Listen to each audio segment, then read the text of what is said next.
Aren't we done with this foundation? What are we doing here? It's deceiving because it looks like we're done with the block, and you would think that that would conclude the foundation part, you know? Unfortunately, that's only about half of it. Yeah, it's kind of a drag, really. But next thing we got to do is actually stucco the entire outside of this thing so it looks a little nicer. And then we got to set anchor bolts every 5 feet and fill all the cores. And I want to put rebar in each of these cores too. We're not going to fill all the cores. Not all of them. Just the anchor bolt okay, cores. Yeah, so I've got a tape measure and some spray paint. I'm going to go around and actually mark all the anchor bolt locations, which are based on the length of the boards and where they start and finish. So I'm going to do that right now. We're going to start cutting rebar. Somebody can start mixing some mud to fill the cores, shoveling the cores full, and then we're going to backfill the foundation by hand. And by that, I mean with shovels. Wait, you have a mouse in your pocket? What do you mean There's we? the dirt. What do you mean we? We got plenty of dirt. Where's the machine? We got plenty. We don't have a machine. Oh, come on, dude. $1 million company. We don't even have a machine. Get off your wallets.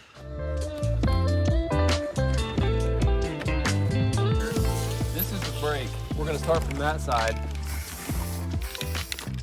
That's 16 feet right there from that side. I gotta say something about this rebar. Oh, I knew you were going to say something. Yeah, it's not required, all right?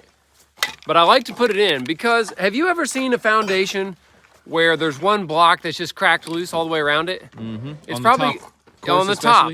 It's probably because there's an anchor bolt in it and somebody filled all the cores with like scrap blocks or newspaper. We've never done that ever. No. That was our dad's favorite thing to do. Well, if your anchor bolt is only anchored to the top block, it's not good. Yeah. It can actually pull the block off. Yeah, so it can pop, when you tighten the nut, it can actually pop that block loose from the foundation. So and your then house is attached to one block. your house is attached to one block that is totally broken and floating and not Yeah. even doing anything. So we're going to tie that anchor bolt all the way down through all the courses of the block and put a steel in it and then the anchor bolt, and I think it'll be better. we won't have block. That way I don't have to worry about it. It's cheap, it's easy. What's the reason for all this raking? To make it easier on the knees of the subs and the homeowners, I feel. I think you're right. To make it easier for the vapor barrier to go in, and There's a reason to the madness. it makes me feel better. My OCD. There you go. I think it will make a difference. If you've ever crawled into a crawl space and it's all lumpy humpy and you're trying to get through there, it is not good.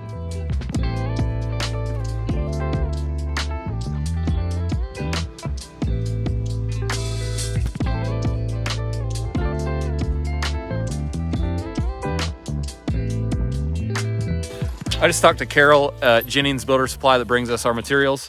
And I did that before I figured and ordered. Put some dog hair on you. Wow. I got it. Before I figured and ordered the material for this floor system, because things are wacky right now. And by that, I mean the lengths of the materials sometimes aren't relative to the cost. So I only need 10-foot yellow pine floor joists right here. But 12-footers are like $5 cheaper each than 10-footers. Whoa. Like a 10-footer is $23 per, and a 12-footer is like $16 per. Go for the 12s. So I'm buying 12s, and we'll just lap them. So Yeah. if you're a builder or you're going to build something, in this day and age, you could save a lot of money by just calling your supplier and then asking them what length materials cost what amount, and you may get something longer than you need for cheaper. Wow, who which would have is thought? what I'm going to do. Who would have thought? If you're curious at all about how I'm figuring this, I know that these joists are on a 16-inch spacing, and I know that the length of the structure here is 30 feet, so I'm doing 30 feet times 12 inches divided by 16 inches. That would be the joist spacing, and then there's 2 rows of that, like they break on the center of the structure. So I take my number times 2, and then I have to remember to add for the rim joists on all the sides as well. So that's the basic, how do you figure any material? Breaking it down into inches and then dividing it by your spacing in inches to get the number that I need. It's pretty easy. Jamie's freaking hosing me down. Coming your way there, buddy. You wondering why I'm spraying the block with water? I'm not, but people probably are. Just because I can. Well, we're really lucky that we have water on site right now. That's pretty rare. What I'm doing here is I'm saturating the block with water because when you put stucco on, the block is really dry usually, and the stucco mud's really wet. And it sucks the water out of your stucco super fast, which can make it cure maybe quicker, but the problem is the block is more porous than the mud joints on the block. The block absorbs water faster than the mud joints. And when that happens, you kind of get this imprinting appearance of the outline of each block because the block and the mud joints absorb water at different rates. And by pre-saturating it all with water, it absorbs less water out of the stucco and gives you a more even looking finish. What's crazy is this stuff is so porous, your stream of water can just disappear into the block. Gone. Whoop, gone. Crazy, isn't it? It is, that's a lot like of water. sponge. I wonder how much water one block can soak up. Well, I'll tell you what, when they're soaked, they weigh a lot more. I'll tell you that much. We should do a weight test. We should get a scale and weigh it dry and then weigh it saturated. That's some really fun, nerdy stuff. And then figure out how much a gallon of water weighs and figure out how much water it contains. Ray's just holding my stuff. No, I'm just... Thanks, Ray.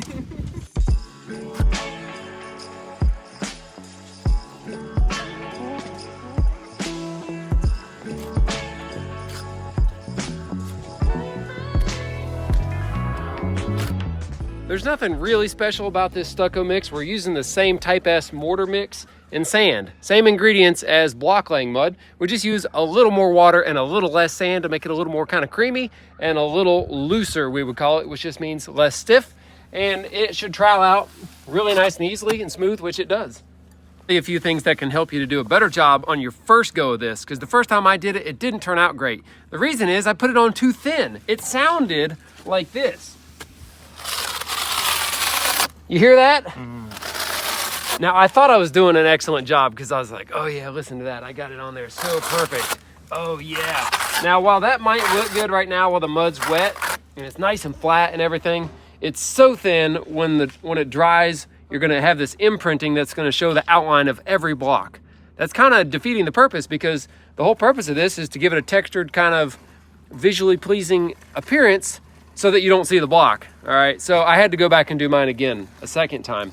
Now I gotta make a note, this is only for appearance. There's no waterproofing benefits we're trying to achieve here, and that's why I'm not going down to the bottom of the foundation. Take a look right down here. If this was a basement, it's critical that we go all the way down to the footing to seal it and give ourselves the best chance of not having any water coming in. There is no concern for that here. This is just for visual, and so I'm just doing like the part that you're gonna see. I'm not wasting my time underground too much where it's all gonna be covered and buried. Now, if we don't want that scraping sound, what sound do we want? Well, I go for something like this. All I hear is the mud against the trowel. Now on the edge, you're gonna hear it scrape, but if you hear scraping, that means you got too thin.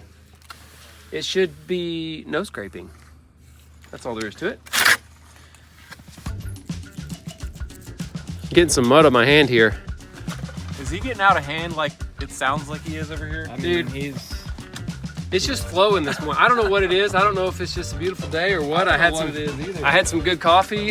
Just scroll back through and I'm in the mud. I mean, the mud is looking good today. I'm having a good day. The pro tips are just flowing. I got another little pro tip here. When you're doing this for the first time, start on a place of the house that's not visible.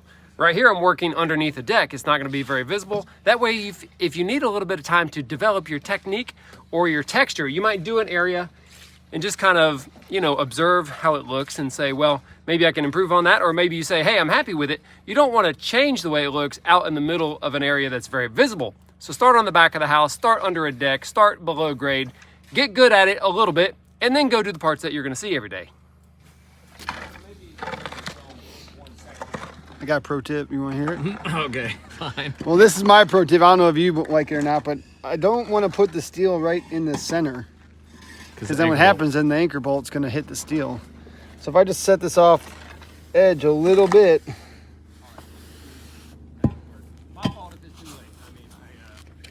That way when I put my bolt in, I put my Michael Bolton in, I can put her dead nut center.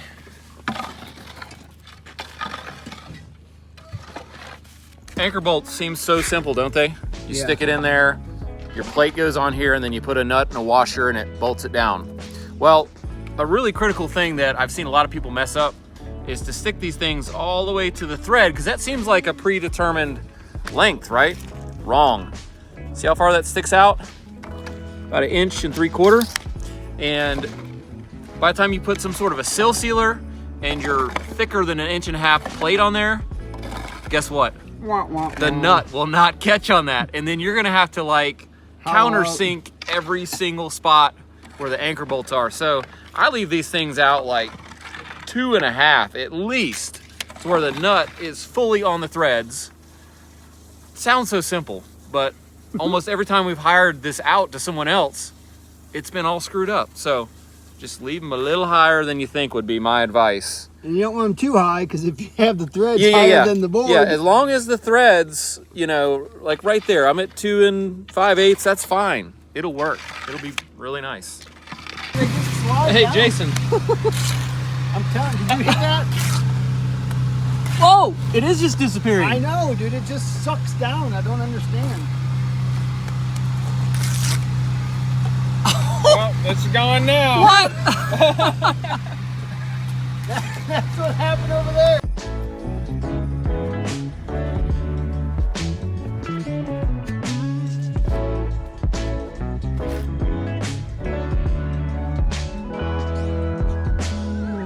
For those of you who are observant, or maybe builders yourself, you may be thinking we're not done with the block work because there's no block piers on these footings in here, but we are done. We're not going to use block piers because we actually like to use pressure treated posts. That way we can cut them to the exact right length instead of, you know, depending on the varying depth of some of these girders, the block may be off and then you have to shim underneath of them and it's all just not connected. It's not connected. And we were able to bolt these 6x6s down and then screw and nail the girders to the 6x6s. Everything's connected, and that's why we like to do it that way mainly. It's also just a little quicker. It may be more expensive though. It's definitely more expensive. Why is the wood post more expensive than concrete? Well, it's mainly the bracket that we put it on is a really heavy duty bracket that spaces the post up off the concrete about 1 inch, and then a really heavy duty wedge anchor. And those things together are probably 25 or 30 bucks just for that. That's the main reason. We are gonna save a little bit in the fact that the piece of posts we're gonna use are cutoffs that Jamie got at the dump the other day that someone else threw out, and they're probably like 15 or 20 bucks each just for a short length. Yeah, and they're brand new. And They're perfectly, actually, well, we that's don't know some of they're them- we don't know right they're there. brand new, but Oh, they're I'm bleeding. they look pretty brand new. So we're gonna use those. And since it's completely bone dry under here as well, we're not worried at all about these things ever rotting. They would hold 1,000,000 pounds. A short length like that, vertically, wood will hold a ton of weight vertically. Even a 2x4, if it didn't bow like that, it would hold like tons and tons and tons, just one 2x4. So strength-wise, they're also good. And that's another reason we just do it that way. Jason's getting it all figured out here. Sometimes building codes don't match the length of material that you'd want to buy, right? No, dude. Like 5 feet, divide a 16-foot board by 5 feet. What is that? Not the right number. Yeah, so we put in these bolts every 4 feet, Yeah, it's the only way to do it, bro. which is a lot more of that. Yeah. Uh, It does add more sturdybility to the house. So. okay. Yeah, I like this one section down here. Heads up, Ray. Look at that. Oh yeah. Bang, bang, bang, bang. 5 in a row. And it's got 4 pieces of rebar in there. Perfect. So when this house falls off the mountain, that little piece right there is gonna still be here. Can't say that, bud. When it falls off the mountain. Yeah. Hey, things happen, bro. World's an unsafe place. But if this place won't ever fall off the mountain might fall on the house. Yeah, that might happen. The house ain't coming off the mountain. Dude, you saw how we dug these things, this rock. This ain't going anywhere, bro. Lunchtime gets kind of weird around here. We got Ray gnawing a whole summer sausage. Meanwhile, Jason's eating pepperoni dipped in French onion with pork skins on the side. No carbs though. How's your phone call? That was good. I was watching you shovel at least. Yeah, I see that. You're there in spirit. That's all I can ask for. Now I'm gonna get a shovel and we're gonna knock this out. Oh, yeah? Okay. Let me hold your phone then. When it rings, I'm gonna throw it off the freaking mountain. Come, I got the stubby shovel. That's genetics, bro. Ridiculous. That's genetics. You cut the handle off the shovel. Now this is the only shovel I got. Well, that's because I was 19 feet down those holes and I couldn't dig it with a big shovel. So I think that's because you picked the wrong spot to build a house. Whoa! Whoa, watch it. You got that, Muscles?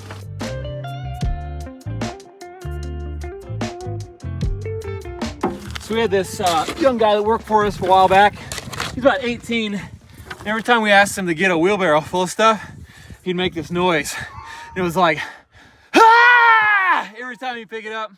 It was one day he couldn't get it up this little hill and down to where we were trying to take it. I watched him about 3 or 4 times do that.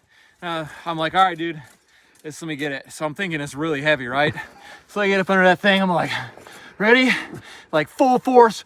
Boom! And I went flying over the top of the wheelbarrow, over the top of the bank, and rolled down the other side because I was so amped up from his sound. I thought it was heavy, and it was not heavy at all.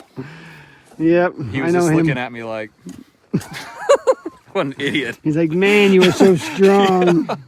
You gotta get low with it. You gotta get down at the same height of the shovel shaft. On, take one knee, Yeah, and you're good to go. you and the shovel have to be one. Yeah. Look at you go, It's bro. going. Man, I'm gonna film you all day right here.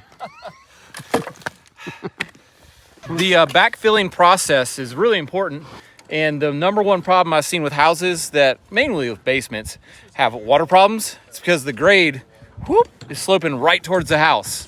Then what do you think is gonna happen? Water in the Water. house. So even with a crawl space like this, the code is that it has to slope away from the house for the first 10 feet.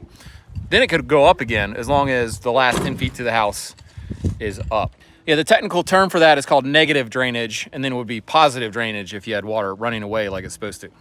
But for some reason, a lot of people have gotten away with not having positive drainage in this area for some reason. Because it's like backwoods. You can do anything you want. Just ask Jones. Anything. He lives in a camper.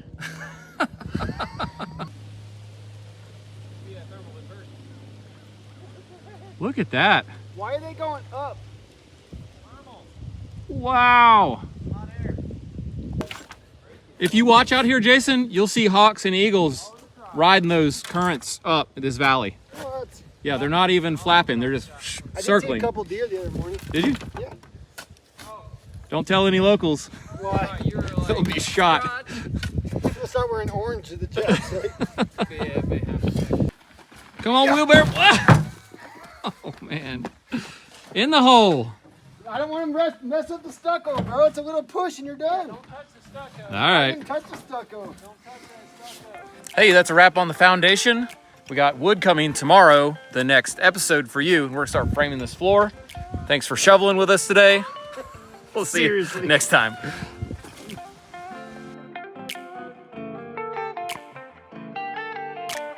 I've got these tools right here.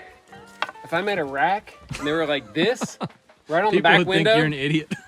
or actually I could put them right on the front bumper. Ooh, even better. Or on the side, or even on the hood. Right there, Yeah, that looks good. I like that. it's right there. That's good for the paint. They're handy. You can just pull them off when you need them. They're right there. You can see them. I don't know. All right, I'm going home.